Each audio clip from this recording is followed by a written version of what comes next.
พี่น้องเพจดังๆเพจข่าวดังๆหลายเพจออกมาตีข่าว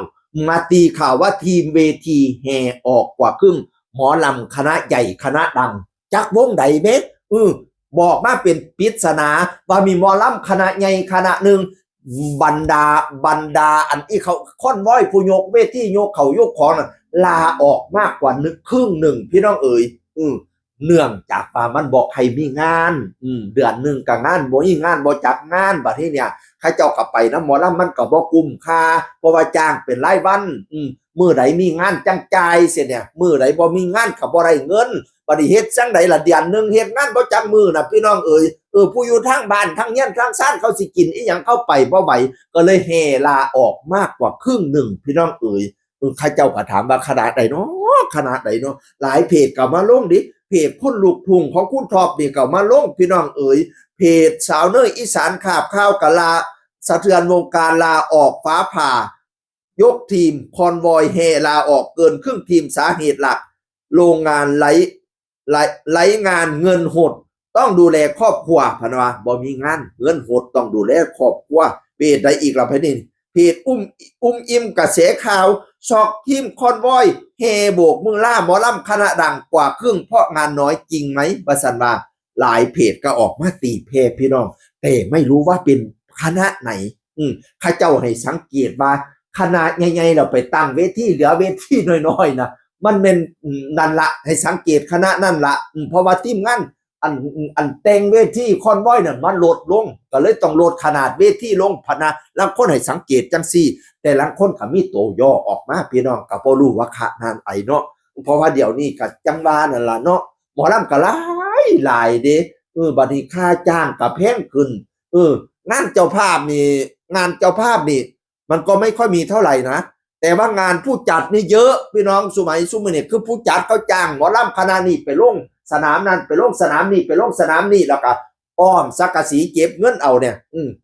ประเภทผู้จัดนี่หลายแต่ขาสิร้อยเจ้าภาพกับมีอยู่ส่วนหนึ่งอยู่แต่ว่ามันกับบ่หลายเพราะว่าเจ้าภาพก็สู้บ่ไหวเนาะค่าจ้างสมัยซุมื้อนี้แต่จีบุญแจกข้าวจ้างหมอลำมางานได้ดิสมัยซุมื้อนี้ซุมเจ้าสิจ้างได้บ่แจกข้าวหามาลำอีพออีเมค่าหมอลำ300,000 กว่าจ้างได้บ่โอ้ยมันจ้างยากพี่น้องกฐินเนี่ย300,000 กว่ากันท่านเป็นเจ้าภาพผู้เดียวนี่จ้างยากดิถ้าเป็นเจ้าภาพกฐินร่วมเนี่ยใครแน่เป็นบ่ล่ะพี่น้องบุญประจำปีนี่ใครแน่ถ้าเป็นเจ้าภาพโดดๆนี่มันยากพี่น้องเพราะว่าค่าจ้างทุกวันนี้แพงบัดนี้งานมันก็เลยลดลงพี่น้องเอ๋ยบัดนี้คอนวอยก็อยู่บ่ได้เพราะว่ามันจ่ายเป็นงานเป็นบ่ล่ะไปเฮ็ดงานจังได้เงินคันบ่มีงานก็เซเวอยู่ซื่อๆเงินให้ทางบ้านเอาจังไดล่ะบัดนี้เนี่ยโอ้ยทางบ้านก็อดตายกินแกบเท่านั้นแล้วก็เลยพากันลาออกพี่น้องเอ๋ยจักสิเห็นใจผู้ใดดีเห็นใจคอนวอยก็เห็นใจอยู่เห็นใจหัวหน้าวงก็เห็นใจอยู่ก็เห็นทีมนึง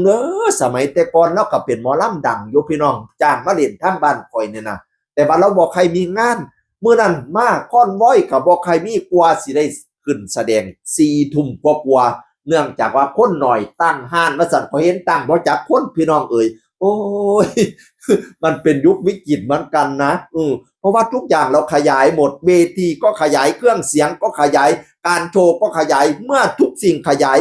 วงเงินจ้างมันก็ขยายขึ้นด้วยบัดเนี่ยเจ้าภาพก็สู้ไม่ไหว